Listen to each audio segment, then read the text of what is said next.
I remember days like this when my father took me into the forest and we ate wild blueberries. More than 20 years ago. I was just a boy of 4 or 5. The leaves were so dark and green then. The grass smelled sweet with the spring wind. Almost 20 years of pitiless combat. No rest, no sleep like other men. And yet the spring wind blows, Superdai. Have you ever felt such a wind? They blow where I live, too. In the north of every man's heart. It's never too late, Superdai. No. It would only lead me back here another day. In even worse company.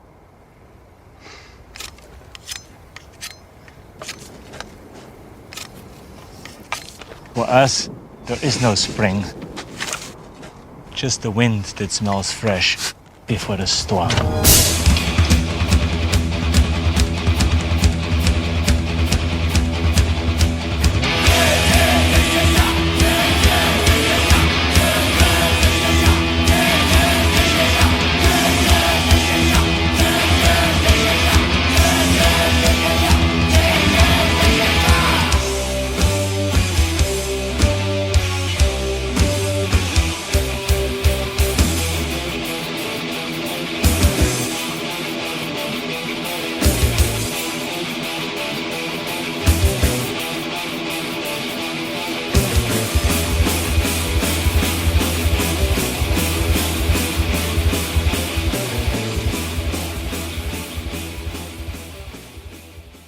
Welcome to the first program of UR-Volk.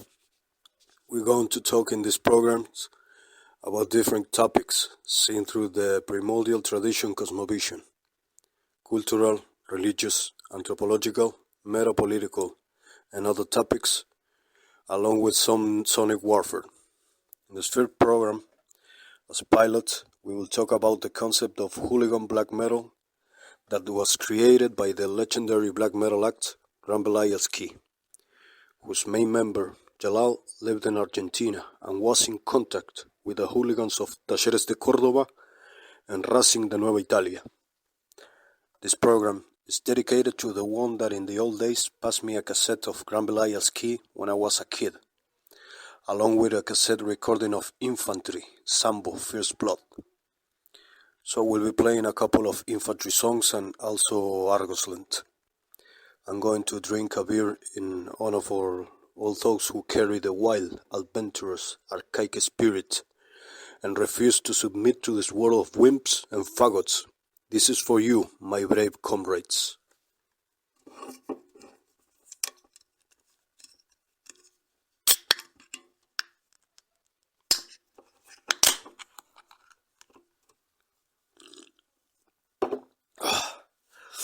And also dedicated, of course, to Grambelias Key. No boycott can stop us. We'll develop this topic from the point of view of the vision of the folklore of the old school Argentinian football. It is necessary to understand a concept that perhaps can be taken in a wrong way by people who have not had direct contact with certain phenomena. This exhibition can be very useful to observe certain aspects of history that can be used to develop or carry out projects at a social or community level. Ultras, hooligans, and old-school barra bravas were never an empty aesthetic pose. They were not businessmen like they are now, nor did they date supermodels or other TV prostitutes. The barra bravas of yesteryear were simple family men, warlord boys from the street, common workers with inherited and perhaps distorted values as well, but if they had been guided and educated together by exemplary leaders, they would have changed the course of history, and in fact, they did a little, at least in this country. The barra bravas of the past were misunderstood. People who had a certain warrior vocation and dedication, but modernity itself, as always, ended up redirecting the spiritus through tunnels that went straight to an ocean of dead dreams or nihilism, and in the last decades, in some cases, as mercenaries for hire. Football, or soccer, as they call it in the USA, something that for people from other countries can be something mundane or stupid. For some of us, it has been a way of coming to understand many things on a social, political, and anthropological level. In this part of the world, where football folklore has been a vehicle for better or worse of identity trends in youth for more than 100 years, there was a time when blood, community, family and politics walk hand in hand. Now we'll review the history a little bit. As we all know, football arrived in Argentina by the hands of the English. The English companies at that time owned the railroads, until one day Perón nationalized them all. It is said that the English workers in the old days used to organize football matches in their free time next to the railroad tracks. Sometime later, at the beginning of 20th century, the first clubs were created in Argentina. Athletic clubs where there were football teams, boxing, judo, among other sports.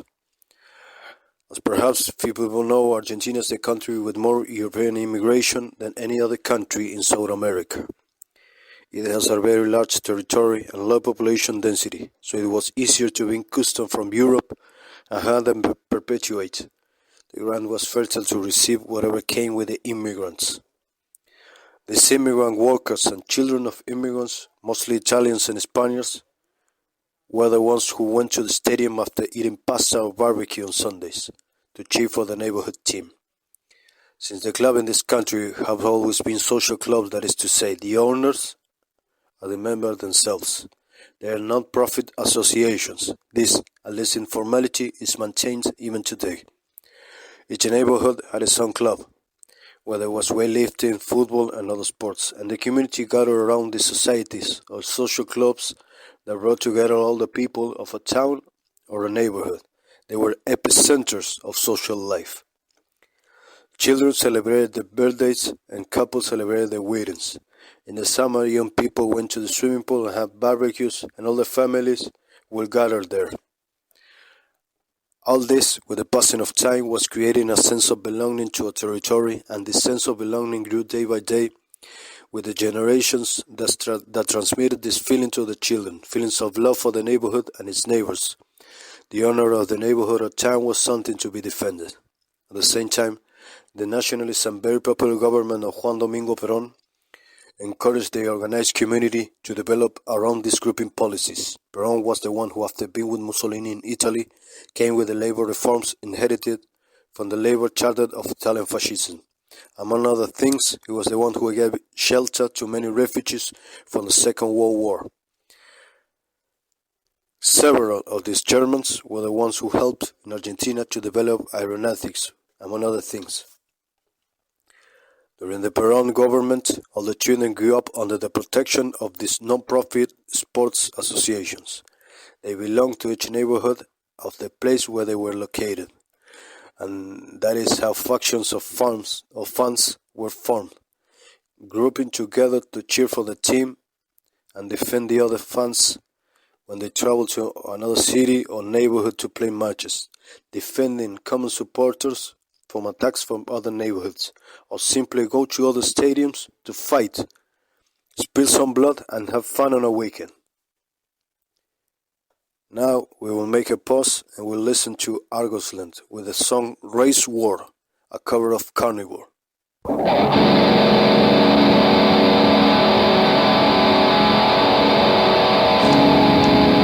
This is the United States of America, and you have the right to hate who you are. So let's start busting it! Black against white, yellow versus red. The fighting won't stop until we're all dead.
folklore of football was just that, traveling together everywhere, conquering the next town, beating up the police or the other close shock force, stealing a flag and bringing it back to the neighborhood as a trophy and as a sign of conquest.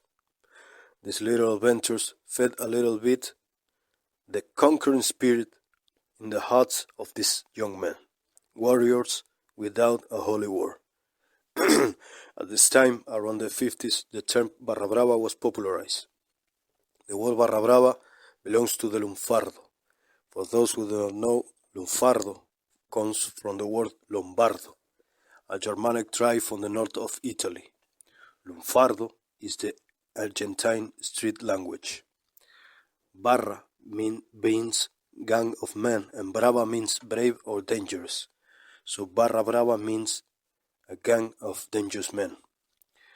Despite the large doses of violence among the barra bravas of the past, there were certain codes of honor in the fights, and a certain warrior morality. You fought to the end, to the point of not being able to get up, but nobody kicked you on the floor if you fell. It was considered a dishonor to run away from fights.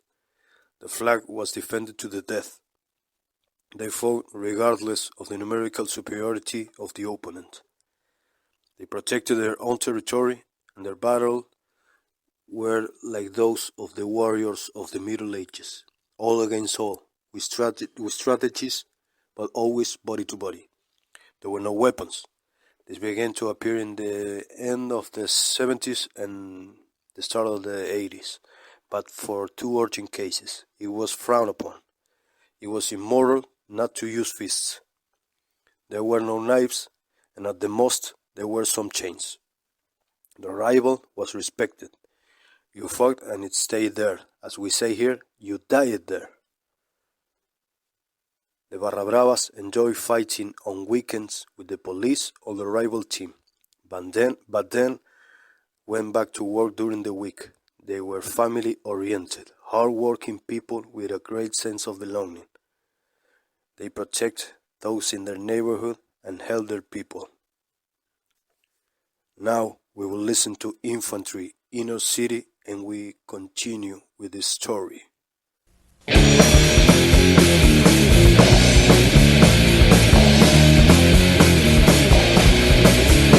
Who'll be knocking on your door? Change is what he's looking for.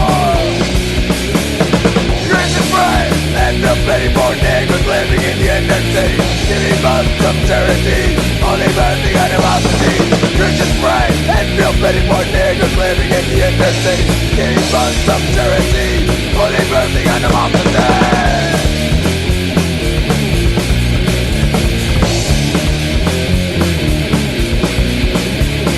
Get the gun and shut the gun. So you go, bang, bang, bang. Dressing bright and the petty poor niggas living in the inner city, giving up some charity, only voting on democracy. Dressing bright and the petty poor niggas living in the inner city, giving up some charity, only voting on democracy.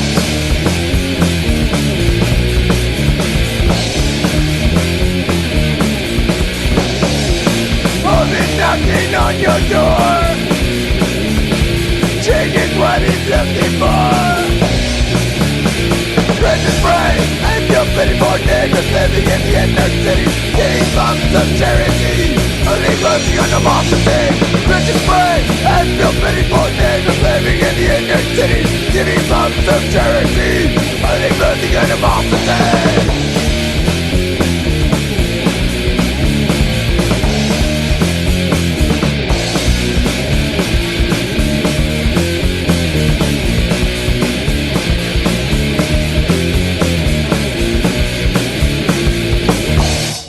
Inner City by Infantry and Even Niggers Hate Faggots.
problems came in the 80s and 90s with drugs in the stands.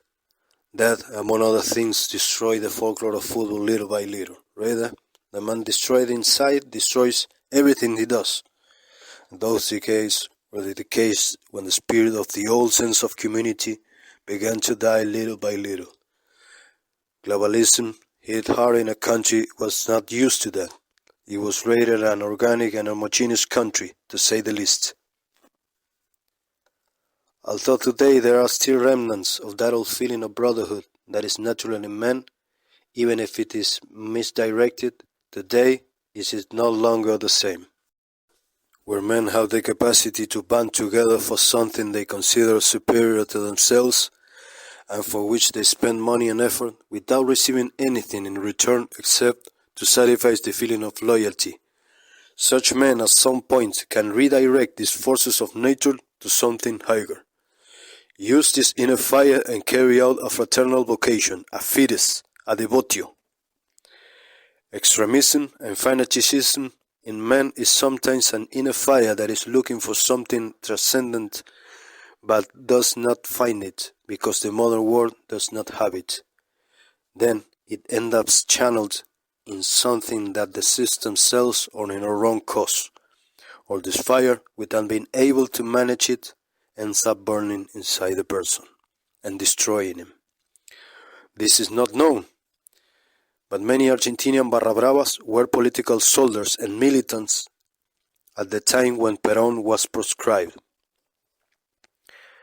The original Peronism, it was a third position popular movement whose leader was an army general who was elected in democracy.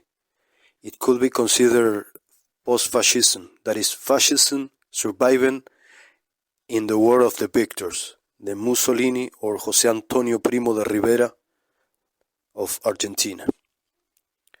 A giant popular identity movement that had to be overthrown by Freemasonry, infiltrated in a faction of the army. It was overthrown by an aerial bombing in 1955. It took 20 years of struggle by its militants for Perón to return to Argentina after his proscription, after being overthrown by the CIA and the Freemasonry. Those who supported Peronism during these 20 years organized armed resistance in different factions. They made armed groups for the return of General Perón. They were at open war with the communists and the liberal right. Both arms did not want Perón in power. It was a time of armed resistance and political trouble everywhere. In the stadiums, the police had the order to beat the fans if they sang the Peronist march. It was forbidden even to name Perón. We consider the case of the Barra Bravas of the old school as a particular case, which is worth analyzing in all its dimensions, because it teaches a sense of belonging to a group, to a gang. United men ready to do anything for something superior, a myth that can awaken those dormant principles in men. Just imagine the things you could do with a handful of loyal and willing men, how far you could go. As Cornelio Codreanu said, there are plenty of programs, but what we need are men, new men. In a world where social engineering seeks to turn men who read into faggots and strong men into idiots, submissive idiots, dissociating the capacity for action in men, the Barra Bravas of yesteryear were a vehicle for the natural principles of men. They applied the warrior nature and the warrior ethos, defending honor with whatever they had at hand, without perhaps being fully aware of this. They were the sons of men who fought World War I and World War II, and they channeled these inherited instincts to the folklore of football. These war instincts. Their club flags represented their neighborhood and their people, and the struggles may have been meaningless to many, but to them they were atavistic reenactments, heroic fantasies deeply latent in their hearts. They created school and thought values in spite of everything, so much that today all Barra Bravas from the 50s, 60s, 70s and 80s are still remembered as historical bastion of this old school culture, these old school codes, that for better or worse, they show the principles of man through direct actions and not theory. Today, there are many who talk the talk, but have never put themselves to the test.